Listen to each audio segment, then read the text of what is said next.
Je prends ma force et je prends ma peine et mon anxiété. Qui m'a fait si forte?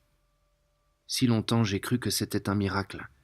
Je savais avoir en moi des éléments en guerre, la douceur de ma mère et la violence de mon père, la craintive mélancolie de l'une et la rebelle hardiesse de l'autre, le désir de chanter à voix basse pour moi seul, et celui d'agir au milieu du monde, instinct de soumission et instinct de conquête en opposition perpétuelle. Dans tout cela, je ne voyais que raison de faiblesse. Mes parents se sont trompés en s'unissant, me disais-je. La cause du mal que je porte en moi sans remède est dans la diversité de leur tempérament. Et si, malgré le mal, il y a en moi tant d'incroyables valeurs, me disais-je, il s'agit là d'un prodige qu'il est vain de sonder. Mais tout récemment, une nuit que je veillais après je ne sais combien d'autres, en une chambre où montait le rythme dur d'un fleuve débordé, et quand mon insomnie couchait immobile, je regardais fixement le fantôme d'un long supplice d'où je m'arrachais alors avec une plus grande impulsion de vie. Soudain une pensée, qui était en même temps une certitude, passa devant moi comme un éclair dans les ténèbres. Pensée ou idée, je ne sais. Je ne sais si les noms dont je me sers pour toutes les choses dont je parle sont leurs noms vrais. Ils ont été créés par d'autres, tous les noms, pour toujours. Mais ce qui importe n'est pas de nommer, c'est de montrer les choses. Cette nuit-là, comme j'écoutais la voix du fleuve gronder durement sous les arches du pont et contemplais dans mon cœur une douleur déjà indurée, déjà prête à devenir pierre, je me surpris à songer à ce qui avait uni mon père et ma mère, à leur amour. Je pensais à leurs deux jeunesses. J'avais été conçu dans l'extase et le délire par ces deux créatures alors neuves, belles, victorieuses pour moi de toute tristesse, en ce premier instant de moi-même. Baiser d'où je suis né, tu étais un chant qu'exprimaient pour moi deux amoureux. Tu étais un chant total, et je t'ai emporté dans mes veines, écho que rien n'a jamais pu étouffer. Moi, la première-née, fruit de joie, fusion de deux flammes. Ils s'aimaient parce qu'ils ne se ressemblaient pas, parce que tout de l'un émerveillait l'autre, et leurs existences se jetaient l'une vers l'autre pour moi, pour former une créature unique qui vivait la vie intégrale, la vie si diverse en eux deux, l'accepterait et l'aimerait dans sa totalité. Ils ne le savaient pas. S'ils l'avaient su, peut-être, après m'avoir vu naître, se seraient-ils séparés. Peut-être n'auraient-ils pas voulu créer ensemble d'autres enfants avec un élan moindre, pour un destin moins puissant. En moi seul s'est transmis vraiment ce qui les accoupla, la force d'amour qui éternellement dissout tout mal en moi. Que de fois, au cours des nuits, ai-je offert mon cœur à une lame luisante et l'ai-je écouté battre sourdement dans le grand vide. Toujours, car ce n'était pas encore l'heure de la mort, j'ai pu me relever et me tendre à l'aube vers le ciel bleu, tendre mes bras à la journée nouvelle. Et si ces deux êtres, aujourd'hui si loin, ne m'avaient rien donné d'autre, cela suffirait, cette claire volonté d'être. Le flambeau de la vie, mes mains l'ont saisi. Créature matinale, je secoue doucement l'air quand le jour surgit limpide et bénis mon front et me ravit, vraiment fait de ciel. Matin de printemps ou adolescente, je découvris que les branches des oliviers étaient d'argent et frémissaient et brillaient sous le soleil. Matin de ce dernier septembre dans l'île de rochers et de broussailles, aussi âpre que belle, et il me semble que d'autres m'attendent, sur des rivages que je ne connais pas encore, et peut-être là où j'ai déjà passé, en de grises soirées. Retour parfait de mélodie, instant d'identité lumineuse. La terre et moi, nous sommes une seule chose intense que soulève l'azur. Mais un autre rythme aussi revient sans jamais s'affaiblir, sur une étendue immense de mer en furie, dans le fracas de blanches ondes, de blanches ailes de mouettes dansent. Il semble qu'elles dansent en accord avec les cimes flottantes, accompagnant de leur vol et de la nuance de leurs reflets candides, l'eau soulevée et l'écume et les nuages épars à l'horizon. Elles cherchent leur vie parmi la fureur, elles vivent en se libérant avec une fière harmonie dans l'espace irrité. Quand les grandes eaux redeviennent couleur de turquoise et que seulement un léger frisson les ride, les mouettes disparaissent. Anxiété, elle inquiète de mon âme. Seigneur, faites-moi devenir grande et brave, priai-je enfant à côté de ma mère. Seule époque de ma vie où j'ai prié, mon unique prière, et c'était plutôt un engagement, presque un pacte. Anxiété de tout comprendre, de tout respecter, de tout surmonter. Attention trépidante et infatigable, religieuse vigilance de mon humanité.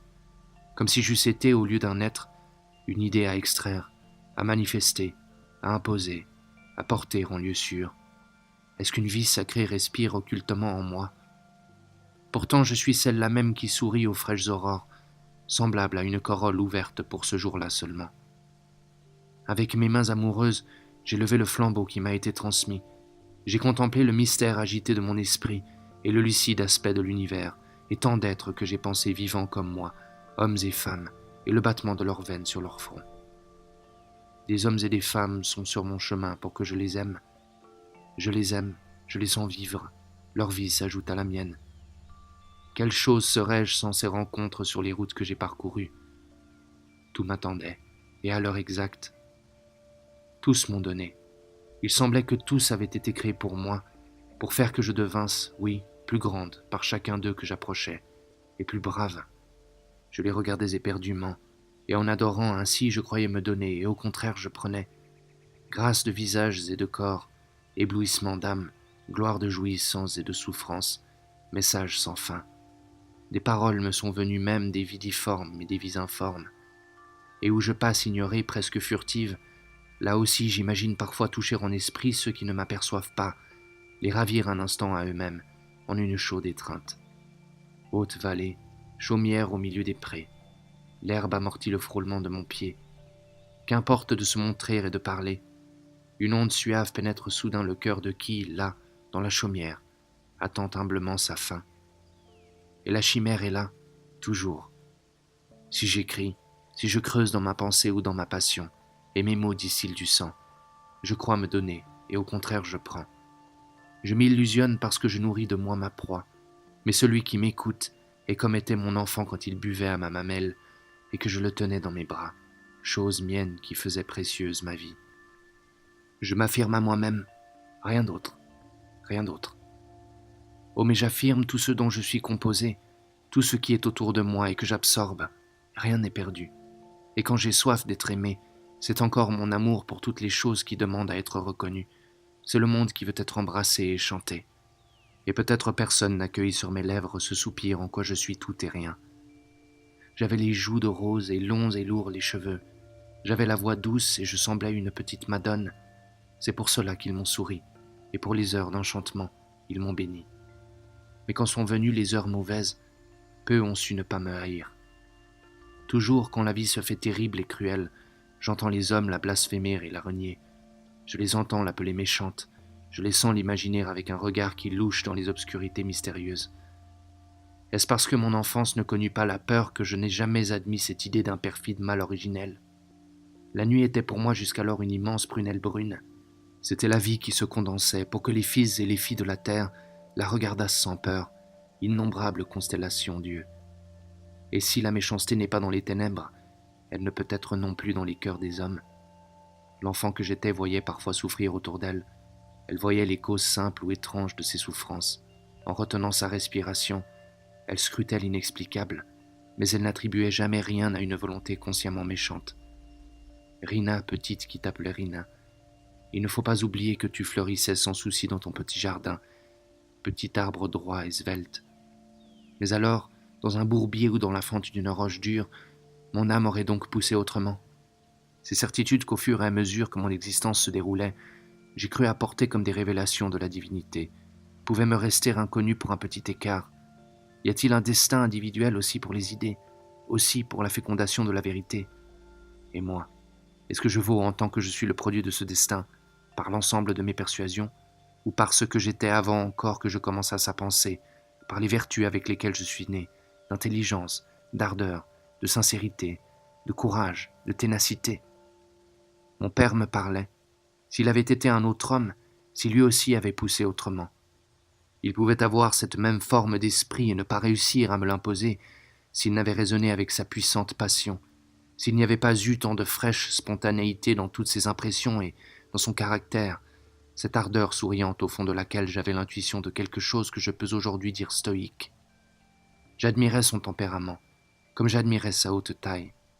Il aurait pu, tel qu'il était, me signifier tout un monde de théories opposées, m'exalter Dieu et le mystère au lieu de la volonté et de la puissance de l'homme, et je l'aurais écouté, également tendu toutes pour comprendre, pour me pénétrer de sa faculté de foi, et convaincu déjà au timbre et à l'accent de sa voix, comme au bruissement d'un grand arbre, comme au murmure d'une eau pure.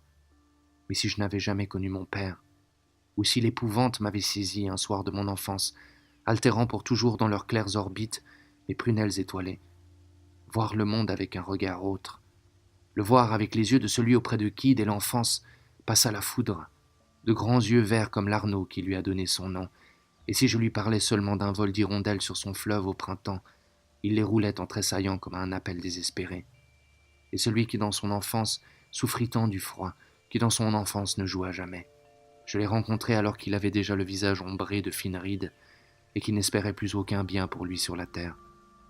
Durant des années, je l'ai senti heureux. Il posait la nuit sa main sur mon cœur. Une fois en rêve, il lui sembla que ce cœur ne battait plus. Il se réveilla en hurlant. « Ce n'est pas juste, ce n'est pas juste !» Oh, qu'il m'entende si ma voix lui parvient, qu'il entende que je suis la petite Rina qui le regarde lui enfant, que nos âmes enfantines sont à se regarder étonnées, venues de si loin l'une vers l'autre. Elles se sont étreintes avec un si grand émoi, mais elles ne pouvaient pas changer. Et encore à présent, encore en cet instant, si je lui dis que j'aimais, souffrant pour sa douleur, je ne l'ai inculpé d'être différent de moi. Et si je pense qu'il n'en a pas été ainsi de lui, si je pense qu'il a pu avoir pitié de lui seulement, et non pas de nous deux, je baisse la tête, je baisse la tête. Également loin de la vie et de la mort, j'ai dans la bouche une saveur de terre. Je ne compte plus les soirs, je regarde le bois qui brûle, le reflet des flammes blanchit les plis de ma robe et fait trembler sur la paroi l'ombre d'une branche fleurie où l'on sent déjà le printemps, branche achetée presque furtivement, comme l'homme achète une heure d'ivresse, emportée ici dans mes bras en rougissant. Ô parfum doux, pétale léger que je ne veux pas baiser, j'ai dans la bouche une saveur de terre. Sur l'autre paroi, je sais que tremble mon profil. C'est ainsi que le vit, peut-être seulement ainsi que se le rappelle, celui qui me dit un jour que cette ombre chinoise resterait pour toujours l'image la plus charmante qu'il eût vue de sa vie. Chose de grâce sertie, chose reflétée, obscur contour, âme murée. C'est ainsi qu'il m'aimait.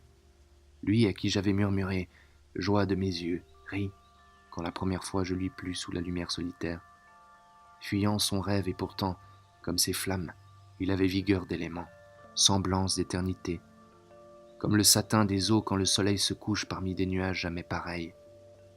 J'étouffe, semblables à de noires ondes compactes qui se gonflent et retombent et remontent. Les visions de mon esprit m'environnant me font défaillir de vertige.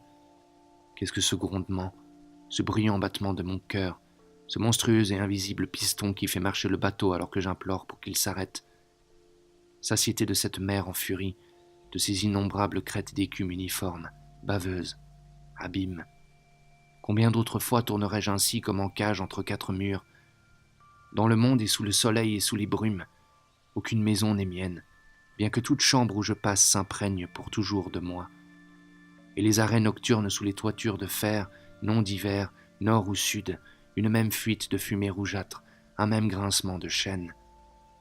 Les bords des champs, combien d'autres hivers, humides sous des nuées mouvantes avec des chênes jaunes sur un fil d'horizon, ou sous l'ombre épaisse des vergers d'orangers. La terre est partout noire, de novembre. J'appuie mes poignets à mes tempes. Ma raison, es-tu là encore? Oui, tu domines encore toute pulsation et tout bourdonnement merveilleuse. Ce geste que je fais souvent d'appuyer mes poignets à mes tempes pour m'assurer que je ne suis pas folle, un temps viendrait-il jamais où je l'oublierais? Le jour où la ruine viendrait derrière mon front, je n'aurais plus ces torturants instants de doute. Mais peut-être referais-je encore, sans plus en savoir le sens, ce geste qui, depuis l'enfance, m'appartient, depuis que j'ai vu la folie détruire ma mère. Au-delà, au-delà de ma maison, de ma raison opiniâtre, m'attend peut-être mon fantôme. Sur une plage errera peut-être un jour une femme qui rappellera aux autres celle que je fus, et ne saura plus son nom, rêvera et ne se sentira jamais seule, rêvera la petite tête blonde de son enfant sous sa caresse, rêvera de blondes lumières énamourées et de blondes ombres de forêt, et peut-être sourira doucement, et les paumes de ses mains et ses doigts s'agiteront sur sa tête comme des ailes d'or. S'il est vrai que cette plage m'attend au bout de mon destin, pourrais-je prévoir le moment où j'y serai jeté? Je suis encore, c'est cela, la fillette qui tant de fois restait le soir éveillée dans l'obscurité pour tâcher de surprendre le moment où elle entrerait dans le sommeil.